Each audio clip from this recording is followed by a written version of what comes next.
Assalamu alaikum. Assalamu alaikum. An bɛ foli lase an filɛbaga bɛɛ ma. Mɔgɔ mɔgɔ bɛ ka an ka video filɛ. An bɛ foli lase a bɛɛ ma. An b'a ɲini aw fɛ a ka video a ka partager. N'i y'a ye an nana su in na retard la. Dɔ wɛrɛ tɛ an nana retard la, c'est vrai. Mais an tun bɛ ka ko dɔ de ɲɛɲini k'a lajɛ n'a y'a sɔrɔ ko min don. Kunu an balimamuso min bɔra ka taa kuma société civile tɔgɔ la n'a jamu ko Ture. An tun bɛ ka yala k'o ka lahalaya de ɲini kuma minnu fɔra n'a y'a sɔrɔ maliyɛn bɛ se ka taa kuma devant une tribune internationale. Mali bɛ degun min kɔnɔ, Mali bɛ tɔɔrɔ min kɔnɔ, Mali jigi kan ka société civile de. N'a y'a sɔrɔ mɔgɔ bɛ sɔrɔ société civile kɔnɔ min bɛ se ka taa kuma Mali ma ka Mali buruja ta, a y'an gan an kamana na. An y'a ɲini k'a dɔn k'a fɔ jami min b'a la n'o ye Ture ye. An y'a ɲini kabini Turelakaw ka du kunda Surakaso 2 kɔnɔ, an m'a kibaruya sɔrɔ yen. An y'a ɲini ONG kunda, an ma ɲɛ sɔrɔ a ma. An y'a ɲini société civile kunda, an ma ɲɛ sɔrɔ a ma. Comme a kumara ni société civile tɔgɔ de ye. N balimaw, kuma an kana ɲɔgɔn musalaha la. Kuma kɛra jigilamisɛnya dan ye. Kuma kɛra ɲɛdɔnya dan ye. Kuma in an y'an yɛrɛ ɲininka maliyɛn muso bɛ sɔn cogo di k'a fɔ k'a bɛ bɔ Mali muso ye, Mali jigi ye muso ye cogo min. Mali fɛn bɛɛ ye muso ye. Musow de tɔɔrɔlen don bi Mali ko la ka tɛmɛ bɛɛ kan. An ko est ce que bi muso bɛ se ka sɔrɔ ONG kunda k'a fɔ ko bɛ se ka taa kuma ko Mali kana Mali buruja ta. An b'a ɲini aw fɛ a ye kuma minnu fɔ an ka dɔɔni lamɛn a la, an ka jɛ an ka décortiquer ɲɔgɔn fɛ. A ye kuma minnu fɔ par certains acteurs politiques. J'exprime ma préoccupation que cette décision soit prise dans un contexte où il y a déjà une fragmentation de la scène politique ainsi que la fragilisation de la société civile du fait de l'absence d'un débat démocratique et civique contradictoire. Depuis quelques mois, nous assistons malheureusement à un rétrécissement de l'espace démocratique et à des restrictions de la liberté d'opinion et d'expression, parfois suivies de menaces ou intimidations. Je reste très préoccupée par la situation sécuritaire qui continue de se dégrader aussi bien au centre qu'au nord du pays, où les partis au conflit, y compris les groupes armés terroristes, continuent à commettre des abus et violations graves contre des civils. Depuis quelques semaines, le village de Boni dans la région de Douanza est sous blocus imposé par des groupes terroristes, en plus d'autres blocus qui prévalent déjà sur Farabougou dans la région de Ségou et ailleurs. Par ailleurs, les confrontations armées entre groupes terroristes et autres groupes armés au nord du pays, notamment dans les régions de Menaka et Gao, ont provoqué des déplacements massifs des populations. Ainsi, sur l'ensemble du territoire, le nombre de personnes déplacées internes fuyant la violence est passé de 350 110 personnes en décembre 2021 à 370 548 personnes en avril 2022, soit une augmentation de 6%. Je suis gravement préoccupée que dans ce contexte, les femmes, y compris les jeunes filles, soient de plus en plus victimes de violences sexuelles liées au conflit et celles basées sur le genre. Les femmes ne sont plus en sécurité nulle part. Aujourd'hui, plus que jamais, nous avons besoin que le projet de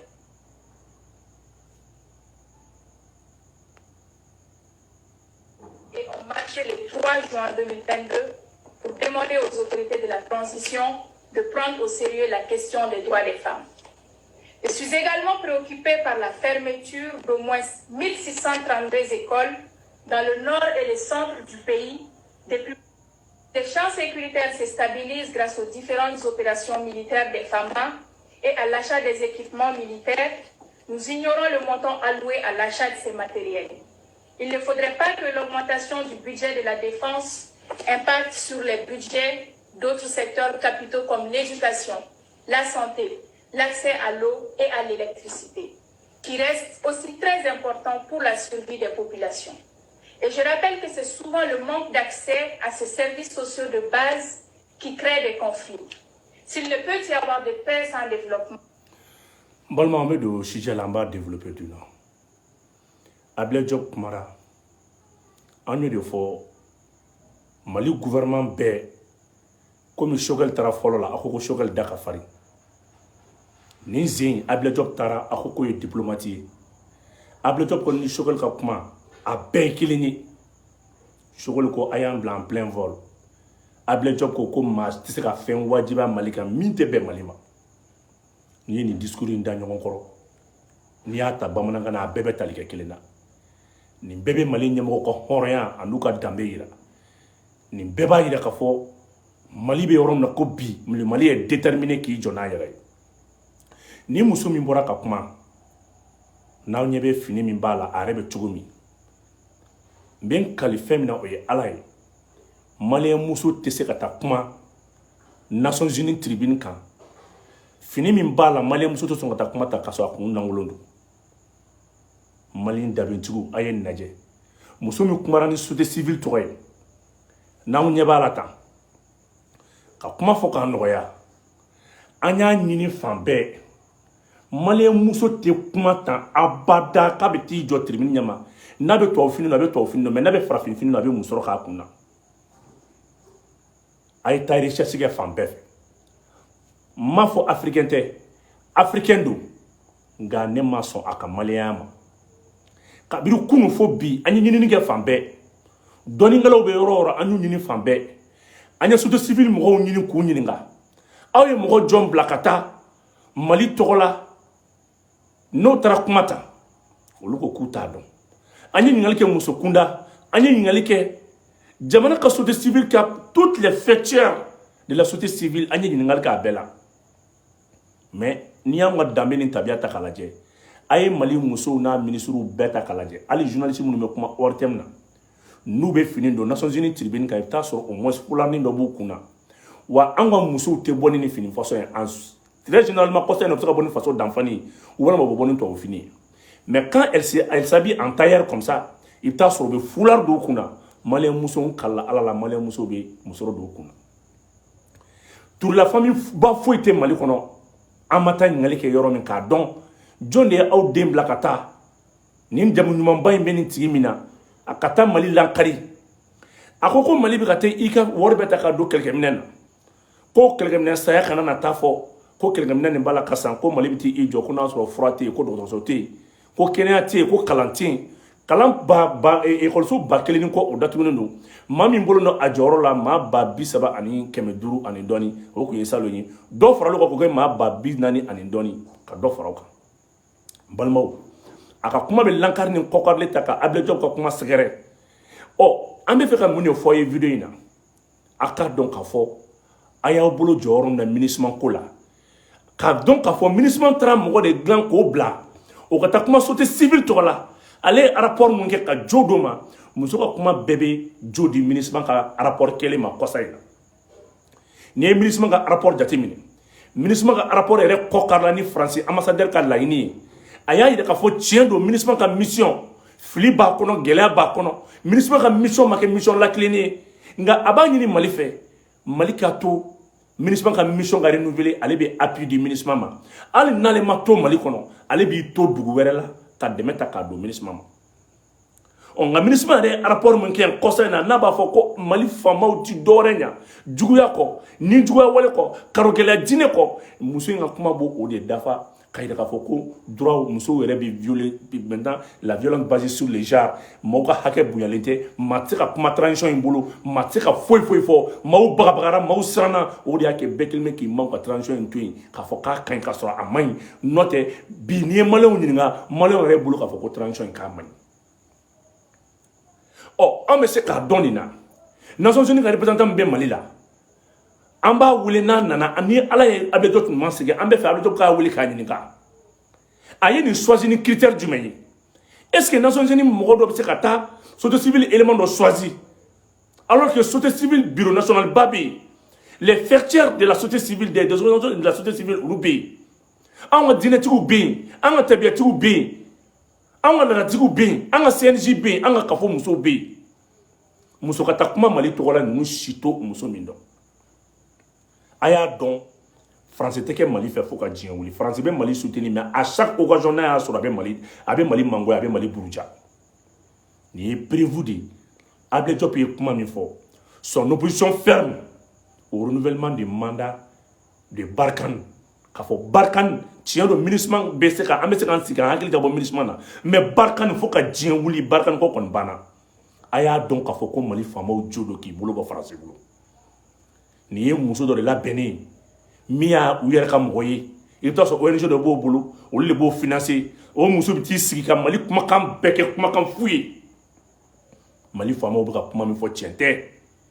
Mali faamaw bɛ ka kuma fɔ kuma lankarilen don an bɛ ka minɛn san ni armement san an b'o de kɛ an daminɛ kala ye kɛnɛya tɛ yen kalan tɛ yen kalanso datugulen don bi ma kɛ mɔgɔw kan jamanaden mana kuma o bɛ minɛ k'o datugu muso ye ni lagosi kuma ninnu caman de ta k'a bɔ k'a bin kun ɔ ni ye MINUSMA ni Faransi ka janfa di k'a ɲɛsin Mali ma hali bi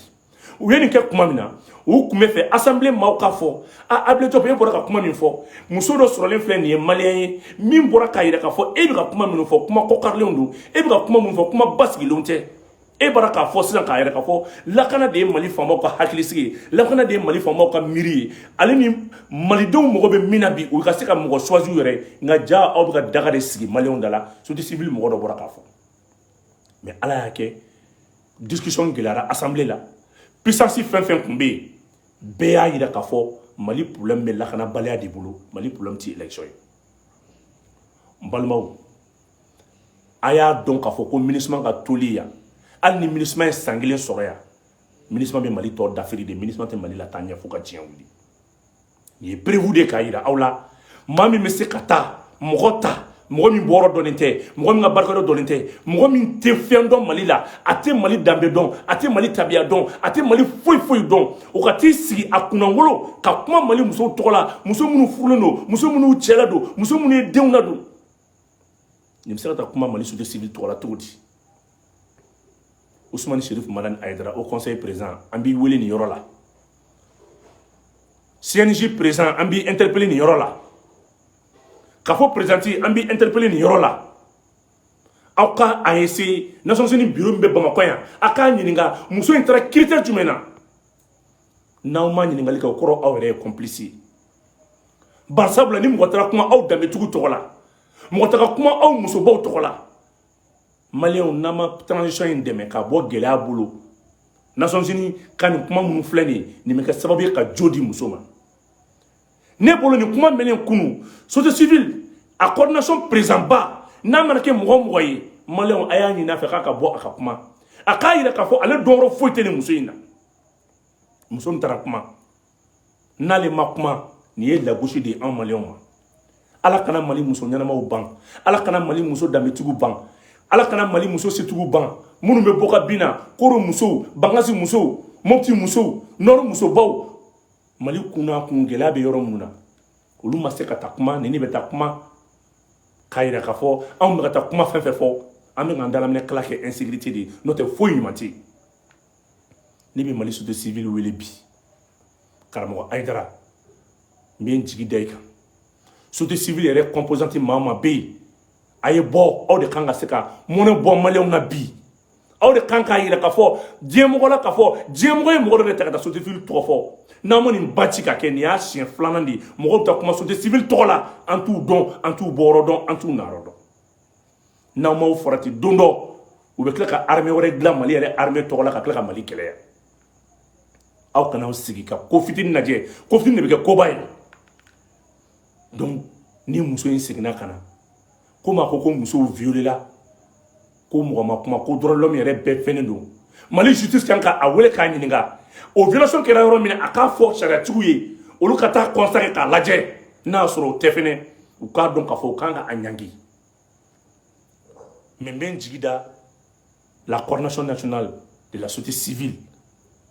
anw man ka to nin ko ka sigi ka mɛn hey n'an ko an bɛ Asimi fɛ n'an ko an bɛ Choguel fɛ n'an ko an bɛ CNT fɛ an kana ko bɛɛ to ninnu bolo maliden bɛɛ jɔyɔrɔ bɛ Mali jɔli la ni mɔgɔ taara kuma Mali musow tɔgɔ la Mali société civile tɔgɔ la société civile yɛrɛ maa si an ye ɲininkali kɛ kabini kunun fo bi Torila du tɛ Bamakɔ an ma taa ɲininkali kɛ du mun kɔnɔ ka taa Bozola ka taa Ɲarela ka taa Sɔrɔkaso 2 kɔnɔ k'a b'o la an bɛ Torila du fɛn fɛn dɔn Lafiyabugu an taara ɲininkali kɛ ka tila ka ONG lajɛ jɔn de bɛ nin muso in dɔn jɔn de ye nin muso in ci jɔn bɛnbɛnkan kuma don ani jɔn bɛnbɛnkan don mais an y'a dɔn k'a fɔ maliyɛnw an bɛ sa faransi ni MINUSMA t'an to yen fo ka diɲɛ wuli faransi ni MINUSMA a t'an to yen fo ka diɲɛ wuli maliyɛnw y'u bolo jɔ yɔrɔ min na tile bɔra yen maliyɛnw y'a jira k'a fɔ MINUSMA de ye Mali problème ye ala ye tiɲɛ banque c'est pour cela je profite k'a ɲini Mali autorité fɛ u k'a lajɛ nin ko in ka da tiɲɛ kan kuma bɛɛ mɔgɔw de bɛ taa kuma Mali tɔgɔ la kuma bɛɛ mɔgɔw de bɛ taa kuma Mali jeunes tɔgɔ la kuma bɛɛ mɔgɔw de bɛ taa kuma Mali musow tɔgɔ la kuma bɛɛ dɔ de bɛ taa kuma Mali cɛ ni Mali denmisɛnninw tɔgɔ la il est temps que a ko ka da ɲɛ kan ko tiɲɛ ka dɔn balimaw n'an bɔr'o kɔnɔ an ye ɲinini kɛ Mali dugujukɔrɔ nafolo ani Mali dugujukɔrɔ fɛnw an y'a bɛɛ fara ɲɔgɔn kan badenw Mali ka sɛgɛn banna pewu an ye fɛn min bɔ Mali dugujukɔrɔ nafolo la an taara recherche min kɛ ka taa ɲini ka na n'a ye balimaw an bɛna a dɔw lajɛ aw k'a dɔn k'a fɔ Mali bɛ yɔrɔ min na ko bi an ye ressource min ye Mali kɔnɔ an ye ressource min ye Mali dugujukɔrɔ nafolo la Mali bɛ san 400 kɛ a tɛ siri diɲɛ mɔgɔ si la tugun Mali bɛ san 400 kɛ Mali tɛ siri diɲɛ maa si la tugun an taara bɛɛ ta ka na n'a ye n balimaw a bɛ yan fɛn minnu yɛlɛ Mali kɔnɔ a ye jɛ an k'u lamɛn ɲɔgɔn fɛ an bɛ don min na ko bi fɛn min ye Buguni Kajolo Kangaba Kayi Kɛɲɛba Kidal Yanfoyila o n'a ɲɔgɔnnaw box de fana yɛrɛ ka fara lithium fana kan tugun Kayi Kulukoro Segu Sikaso fɛn min ye nɛgɛfin o de fana caman fana yɛrɛ ye tugun nɛgɛ yɛrɛ gansan ti jɔ 2 milliards de tonnes o de fer o de yera fɛn min ye Kivu ye NDC olu caman fana yɛrɛ ye tun ka fara o kan Gao Kayi Kidal uranium o de fana min uranium mun bɛ Kayi Kidal o de ma se k'i jɔ k'i t'o gisement yɛrɛ da dɔn Gao manganèse fana yɛrɛ ye fɛn min 13 millions de tonnes an sɔngɔni Kayi o de fana yɛrɛ tugun 2 500 000 tonnes o fana yɛrɛ tugun n balimaw ni ressources minnu filɛ nin n b'a bɛɛ fara ɲɔgɔn kan k'a layira aw la nka an kana nisɔndiya fɔlɔ dɛ munna en tant que Mali ma ka ressources nationalisées nin bɛɛ bɛ kɛ sanu ɲɔgɔn ye an ye nin ɲinini min kɛ ka na ni nin ye nin bɛ Mali bila les 20 puissances du monde entier les 20 puissances dugu minnu bɛ yen ni nin bɛ dugu o dugu bolo 100 ans Bamakɔ kɔnɔ wallahi n'Ala na ka kɛ mɔgɔ man k'i sen da poussière kan tugun bɛɛ kan k'i sen da est ce que b'a kalama goudron de kan recherche minnu kɛlen filɛ nin k'a ye fɛn minnu bɛ Mali kɔnɔ an taara bɛɛ ta ka na Bafula bɛ Gao Kulukoro Mopti Ɲɔrɔni Sahel Tombouctou yɛlɛmani Chipsi o de yɛrɛ ye 45 000 tonnes Kidal Tombouctou Selgerm o de fana taara yɛrɛ ye 53 millions de tonnes o de fana yera Florine o caman yɛrɛ ye Adradesi fora kɔnɔna la phosphate yɛrɛ ye 20 millions de tonnes n bɛ nin bɛɛ fara ɲɔgɔn kan n y'a recherche kɛ an y'u ye sɔrɔ biri n bɛ tila ka na n'a bɛɛ ye mais n bɛ mun de proposer aw ye n bɛ mun de proposer colonel Assimi Goïta ye Assimi ni mɔgɔ n'i ko k'i b'i bolo bɔ tubabuw bolo fo k'a sɔrɔ fɛn b'i bolo i bɛ se ka balo i yɛrɛ la ni fɛn min ye tɔw fɛ kɛlɛ kulonkɛ tɛ dɔnkilida tɛ foyi tɛ tɔw fɛ kɛlɛ bɛ taa ni baara de tɔw fɛ kɛlɛ tɛ discours ye tɔw fɛ kɛlɛ a tɛ taa abada k'a fɔ k'a b'aw sigi k'a fɔ k'a b'a kɛ ni politique kɛlɛ a tɛ se ka kɛ ten n'i bɛ tubabu kɛlɛ i b'i labɛn n'i y'i bolo bɔ tubabu bolo e kan k'i kɛ fɛn min kɛ walasa k'i den yɛrɛ la walasa k'i jɔ ni yɛrɛ o y'a sɔrɔ i y'o lamɛn a ye décret ta a ka Mali ressources a ka nationaliser a ye décret ta a ka Mali ressources nationaliser ne bɔra ka nin fɛn min fɔ nin sini n bɛ video kɛ n b'a bɛɛ développer nka nin fɛn o fɛn bɛ yen n'i ko k'i b'a bɔ Assimi Goïta gouvernement Sogɛl Kokala Maïga aw b'a dɔn ka fara ne kan CNT Fɔnba aw bɛɛ b'a dɔn bɛɛ le cerveau k'a fɔ k'i bɛ nin kelen fɛn min bɔ k'i bɛ dɔ de fara France ka recette kan parce que CFA bɛ garantie ni mun ye an ka exportation an bɛ bɔ ni minɛn min an ka jamana kɔnɔ n'i y'o tila fila ye an mana fɛn o fɛn feere dugu kɔfɛ en devise étrangère 50 bɛ taa di Faransi ma donc au kɔrɔ n'ango tare an ka dugu jukɔrɔ minɛnw na o kɔrɔ d'office d'emblée France bɛ 50 sɔrɔ 50% bɛ fatiri France bolo mun ne bɛ se ka o kɛ fo an ka ressources bayɛlɛma an ka ressources naturelles bayɛlɛma i n'a fɔ colonel Doumbouya y'a kɛ cogo min na Guinée tout près a ye décret ta k'a ka bauxite n balimaw a ye taa recherche kɛ dɛ n bɛ nin yɔrɔ fɔ aw ye mɔgɔ mɔgɔ tulo bɛ na a ye taa nin yɔrɔ tigɛ a k'a lajɛ Guinée bauxite n'a y'a ta ka taa kɔfɛ Guinée bɛ $1500 de sɔrɔ tonne kelen mais ni Guinée bauxite n'a y'a ta k'a bayɛlɛma k'a kɛ Guinée yɛrɛ kɔnɔna la u bɛ $12000 de sɔrɔ a y'a da kɔnɔ k'a lajɛ an bɛ lithium ko kɛlɛ la n ma tila o la o dossier tɔw n bɛ bɔ n'o ye nin ye jamana ni ressources wɛrɛ ye CNT mɔgɔw aw minnu ko Mali kura aw de kan ka décret ta k'an ka ressources nationaliser n'an m'a nationaliser société wɛrɛw bɛ na tun olu bɛ na an sɔn 5%, 10%, 20% olu bɛ tali min kɛ ka bɔ n'a ye o tuma na o fana tun faransi de bɛ profiter o la anw bɛ joli sɔrɔ aw ko an k'an tɔgɔ bɔ tubabuw bolo min kan ka baara di maliyɛn den ma ni maliyɛn den bɛɛ n'i ye nin fɛn minnu fɔ ne ye n'i ye nin bɛɛ bɔ maliyɛn den bɛɛ bɛ baara saba de sɔrɔ k'a daminɛ Kayi fo Kidali Mali dugukolo yɔrɔ tɛ yen ko dugu jukɔrɔ nafolo tɛ yɔrɔ min recherche jaabi filɛ nin aw ko cogo di an ka wari ka bɔ CFA la an kana ɲɔgɔn musalaha ani tun k'an ka ressources nationaliser monsieur le président i kana to an ka bin tubabuw tigɛ kɔnɔ tugun on est avec des partenaires sincères les risques sont là il faut faire une topographie la topographie même des mines des ressources minières a ye plan ta k'a di partenaires ɲɛnamaw ma a y'a essayer a ka mine dɔ garantie ta ka mine dɔ usine créer n'a fɔra ko nin fer bɛ Mali la plus de 53 millions de tonnes ko Mali fer ko Mali pour que villa kelen jɔ Mali la il faut 20 millions pour que villa dɔrɔn jɔ villa 3 chambres salon dɔrɔn jɔ Mali la il faut 20 millions normalement ni nin bɛɛ ressources bɛ Mali la yan clinker ka taa bila fer la ciment ni nɛgɛ o bɔrɔ b'anw fɛ yen maliyɛn man ka so jɔ ka tɛmɛ 6 millions ka villa kunturu bali nɛgɛ de bɛ kɛ fenêtre ye nɛgɛ de bɛ kɛ poteau ye ciment bɔrɔ b'an fɛ yen yan maliyɛn bɛɛ manœuvre karodala peinturekɛla so kelen baramɔgɔ la yan plombier ferrailleur maçon mɔgɔ duuru mɔgɔ joli o darimɛ bɛ chantier la monsieur le président ala ma bɛɛ kɛ birikɔnɔ baarakɛla ye dɛ ninnu ye ressources de ye an bɛ so sɔrɔ k'a jɔ nɔgɔya la an bɛ don so kɔnɔ an badenw n'an sinjiw fana bɛ baara sɔrɔ k'a kɛ plombier tɛ sigi ka meublé i b'a ye k'a fɔ fɛn min ye o tuma na maçonkɛ tɛ sigi ka meublé karodalakɛ tɛ sigi ka meublé n'a fɔra Mali bɛ yɔrɔ min na ko bi maçon dɔw ni marché kelen minɛli cɛ a bɛ san kelen bɔ chantier ba bɛɛ jɔra minnu tun bɛ wari ta faso kɛsu kɔnɔ olu de bɛ taa chantier baw jɔ u bɛ wari ta faso kɔnɔ u bɛ wari suɲɛ faso kun cogo min na u bɛ taa ka sobaw jɔ mais avec la nouvelle forme de justice traquew bɛ senna convocation b'a la ka bɔ bɛɛ kelen bɛ k'i yɛrɛ méfier investissement na donc monsieur le président a ye courage sɔrɔ colonel Maliki Diaw ne b'i interpeller nin yɔrɔ la a ye projet de loi ta a kan ka ressources nationaliser ni fɛn minnu yelen filɛ Mali kɔnɔ n b'a bɛɛ ta sini ka na an bɛ ka fɛn fɛn fɔ 20%, 10%, 5% an b'a dɔn k'a fɔ n'an m'an ka ressources nationaliser an bɛ baara kɛ diɲɛ ye fu min bɔra dugu o dugu la dugu o dugu ressources ɲɛnamayalen don a bɛɛ ka ressources de nationaliser a ye Mali kurako kɛ sɛbɛ ye sa a ye Mali kurako kɛ sɛbɛ ye sa an bɔra fɛn bɛɛ la Faransi bolo a tɔ tora CFA dɔrɔn de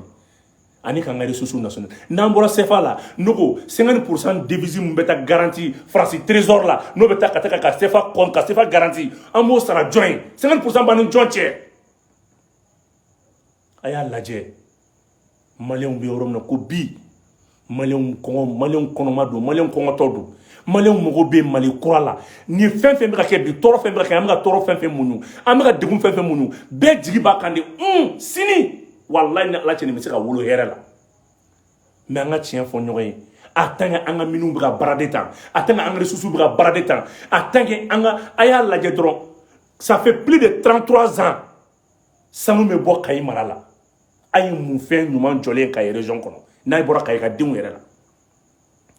kayi ka den minnu bɛ tunga la olu de b'u bolo fara ɲɔgɔn kan ka kayi développer n'i ye kayi kalanso ta kayi ka denw don n'i ye kayi sirabaw ta kayi ka denw don n'i ye kayi kɔlɔn ta kayi ka denw don n'i ye kayi dɔgɔtɔrɔso ta kayi ka denw don minnu ye mun nafa ɲa kayi région ye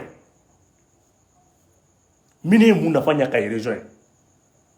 donc nin ressources minnu fana filɛ nin ye an bɛ nin ta ka nin bazarder tubabuw ma tugun u bɛ an ka dugukolo bɛɛ kɛ wo ye olu bɛ taa o wari ta ka taa investissement k'u ka dugu la. Nous, on va pleurer maintenant avec nos beaux yeux. Il faut que le gouvernement ait le courage. Il y a il y a engagement de Malidou Nyokoro à Tolaban. Il y a Silimé Kaira Malidou Nakafo. Vraiment, c'est pas de Anga Joyen. Francis de Anga Dikouye. Aya donc, monsieur le président, il est temps. Senti. Aw ka donc fo kunu aw me to di kare kono aw kuma munu fo aya miro la aka malidenw lajɛ e révolution nana n'aw bɛɛ ye aw man ka jamana in fɛn foyi tabi k'a fɔ aw ma projet de loi ta k'a fɔ gouvernement ɲɛna o kuma an b'a ɲini fɛ i ka ka ressources nationaliser malidenw y'u se kɛ dɛ ni danaya ko don Assimi mɔgɔw ye danaya da i kan ni kanu ko don mɔgɔw y'i kanu ni muɲu ko don mɔgɔw muɲuna mais courage ta i ka jamana bɔ dekun dɔ kɔnɔ ni fɛn fɛn filɛ nin ye CEDEAO ka embargo CEDEAO bɛ san 100 ka embargo sigi e kan avec tous ces ressources là e mago tɛ jɔ mɔgɔ la n'a fɔra ko anw de bɛna nin mini ninnu ta tun ka appel d'offre kɛ tubabuw bɛna tun ka na an ka jamana bɛɛ kɛ wo ye ji tɛ se ka min ka ye Mali sanu n'a y'i diya Kangou Musa ye sanu tɔni ba kɛmɛ joli bɔ a ma deli ka sira minɛ ka sanu ko Kangou Musa ma deli ka mergi ka sanu ko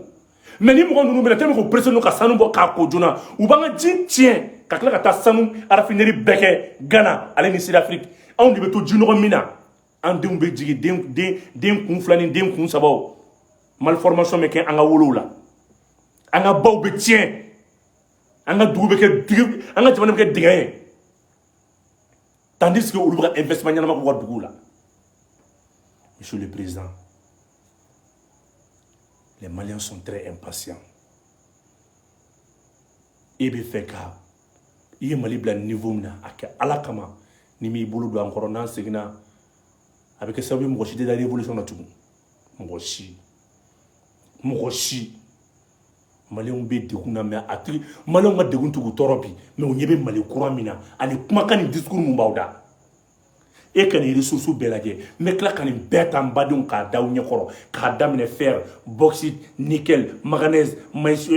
calcium hydrogène or pétrole gaz naturel n b'a bɛɛ ta a bɛɛ de bi yan an y'a bɛɛ ta de long à large ça fait quoi i tɛ Mali fan si ta k'i tɛ hɛrɛma fɛn dɔ sɔrɔ yɔrɔ min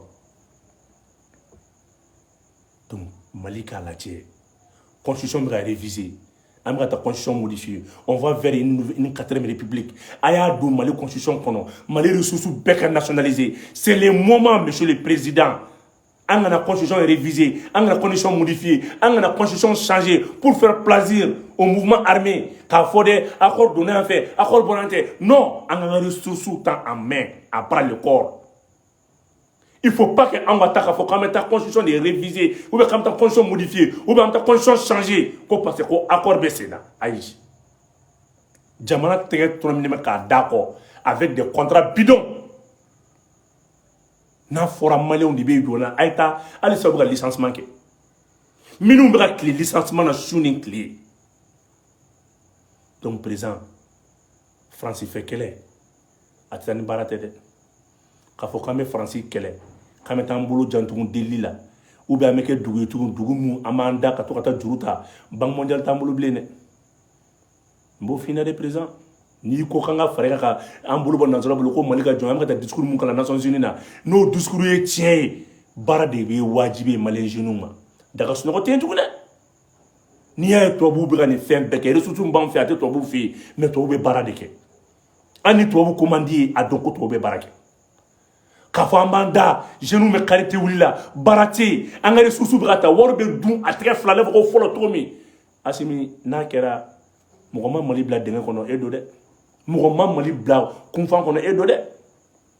Parce que, mɔgɔ ti tɛna Mali kɔnɔ mun bɛ se ka danaya sɔrɔ i n'a fɔ e maliyɛnw dar'i la à 100%. Qu'est-ce qui vous retient, monsieur le président? Vous êtes investi, même si ce n'est pas sur le plan démocratique. Mais à plus qu'on a, il m'a dit que Malien ka dongo do Malien me bokati jabi. Il m'a foué que comme Malien m'a tué ko. Mais de grâce, on a des ressources nationalisées. On a des ressources nationalisées. À tout Malien doit profiter de ressources là. À tout on a se ka kalanima so. À tout on a te ka doto so nyima so. Kana akana faibli appel d'offre ko soto do bina kana minimum bo. Ça fait 30 ans, 35 ans soto bra minimum bo kay mara kono. Nous mune soro la. Fouille ni toro ani nyani ani dekunte wa mo système kele ni fene kono de c'est pas parce que anya avion ça avion mais entretien de bekede bank mondial be son ka sefa duru do ela besaw be son ka warta ka de ema embargo be e kan ka kala ka be warta ka de ma san wore ko kan e ko nu entretien ke ko kan radar nu entretien ke ko kala kan mobile nu entretien ke ko kala ka marfa pro mu nganga sa ko san ko kala ka quel niveau tenu monsieur le président e be mo soro et be garantie sur dien kono mo son warta ka de ma ka bi armée la angana nyoko ndengene ibi se kan sur ka du jamana ressources de la ibi se ka migu sur ka jamana ressources de la ni te fait armée ka sera ko tumu ni te fait mali dongo sera ko tumu anga min anga ressources plutôt à nationaliser anga société d'état créé mali be se ka société que me créé bi mime batterie glan roke mime ciment glan roke mime nege glan roke fen ba enfin yana nga bokata bazar de ko fe ngoma an ka bama elema monsieur le président na foral ni chom muyira ame nyoko sosola ali sa ministre ma bokare nya fofolo mais amena no dossier toy parce que anye de la woro so o yana ka soma munante batterie glan roke buguni ako ko nunku be 1500 personnes ta. Oh, aux 1500 personnes, aux 665 Maliens, nous avons une batterie de la usine d'ailleurs. Nous avons un coquet. Nous avons un minimum de garantie que les papiers que les avons garanti qu'on va avoir une usine million sans Canada. Alors, on va dire que nous avons un mindo tonota, qu'on va avoir un investissement qui est minimum là. Nous avons un box de yelefle, un magasin de yelefle, un ferme de yelefle, un monsieur qui garantit que quelqu'un a batterie de la usine. Clantier be free ko famo ko ko clantier malé on rebo transformer ko to mali ko ne bon président ni ko ye vidéo kungurni muso mi mbora ka andoya ale ni ere ka kangarda e dania dane bala ni mo nyemena srala ara madum bi salaya a to am benaminka no e mali croy aya barala tulia ni an san fila ye CNTB sena an ma se ka loi ta k'an ka ressources nationaliser hali bi an bɛ système kɔrɔ de kɔnɔ 5% des 10% des 20%. Non, mais pourquoi an yɛrɛ tɛ an ka capitaliw ta an tɛ transport an tɛ na an ka investisseur an yɛrɛ tɛ ka investissement yɛrɛ kɛ e Assimi ka wele bila Mali commerçants ma bi Mali milliardaires ma a yɛrɛ kana a ka action san Mali yɛrɛ milliardaires ka action san i n'a fɔ Wulanda y'a kɛ cogo min na. Mali action Mali yani Mali commerçant ka ta soba joni villa baw ni sobaw san ka ta terrain baw san kudo nyokona ka badingaw san muna te capital do ta kana da soutien nu capital ta kana da commerçant ko investir la na ma minya jamana abo tien wa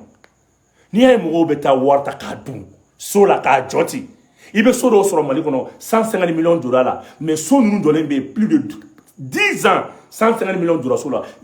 l'argent est immobilisé. La maison est là, à faire sur ma banque, sauver en chantier, mais mine donnant avec 150 millions. Au 150 millions, nous comme investissement dans l'ordre. Présent. Investissement opportunité fouetté Mali commerçant boulot. Faut nous boire quand même ta faire là. Ametonina, amanga fenta, tellement que min, moi mon ma anga ressources beaucoup djung. Alouka expatrié mon bé, moi mon barque min ni fait nous na.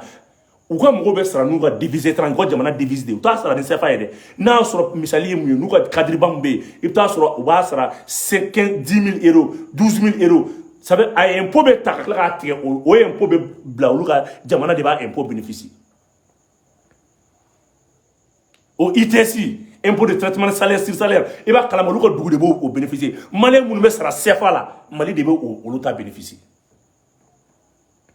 donc an bɛ taa min an bɛ ka ɲɛ de nɛgɛ an bɛ kɛlɛ min na kɛlɛ in ti ɲɛ an bolo abada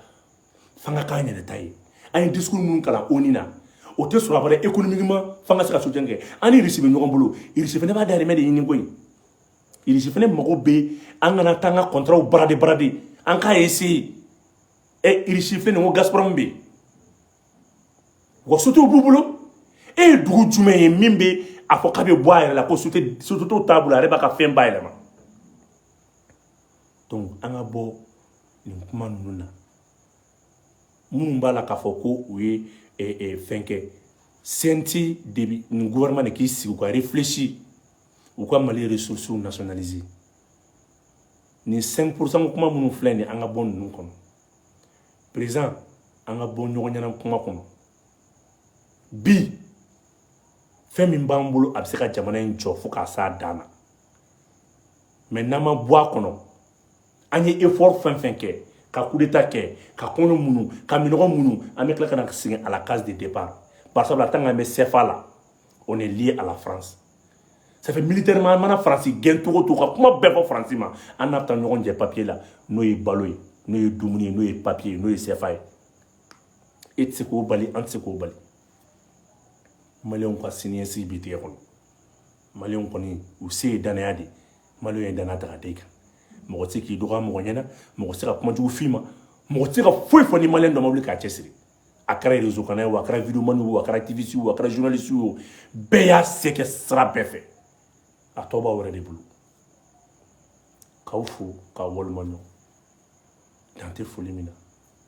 nin tun ye su fɛ vidéo ye ne ka su kolen vidéo ma nɔgɔn ne ma mais komi Ture muso ka renseignement ma ɲɛ sɔrɔ a ma n kun nana kɔnɔ ka ye